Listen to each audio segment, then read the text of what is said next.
येत्या सिंहस्थ कुंभमेळ्याच्या पार्श्वभूमीवर नाशिक महानगरपालिकेने गंगापूर रोड परिसरात मोठ्या प्रमाणावर अतिक्रमण विरोधी मोहीम राबवली आहे। आज सकाळपासूनच ही कारवाई सुरू झाली असून नागरिकांनी केलेली अधिनिकृत बांधकामे आणि पत्र्याचे शेड जमीनदोस्त करण्यात आले। ही मोहीम मनपा आयुक्त मनीषा खत्री आणि उपायुक्त संगीता नांदुरकर यांच्या मार्गदर्शनाखाली पार पडली। या कारवाईत 6 विभागांचे अधिकारी, गंगापूर पोलीस ठाण्याचे वरिष्ठ निरीक्षक मधुकर कड तसेच सुमारे 150 कर्मचारी सहभागी होते।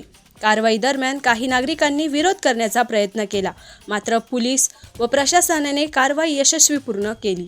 गेल्या काही महिन्यांपासून गंगापूर रोड परिसरात अतिक्रमणाची समस्या वाढत होती, त्यामुळे येणाऱ्या कुंभमेळ्यादरम्यान वाहतूक आणि स्वच्छतेच्या व्यवस्थेवर परिणाम होऊ नये म्हणून ही कारवाई करण्यात आली। स्थानिक नागरिकांकडून या मोहिमेबाबत मिश्र प्रतिक्रिया व्यक्त करण्यात आली आहे। काहींनी प्रशासनाच्या निर्णयाचे स्वागत केले तर काहींनी आपल्या उपजीविकेवर परिणाम झाल्याचे सांगितले।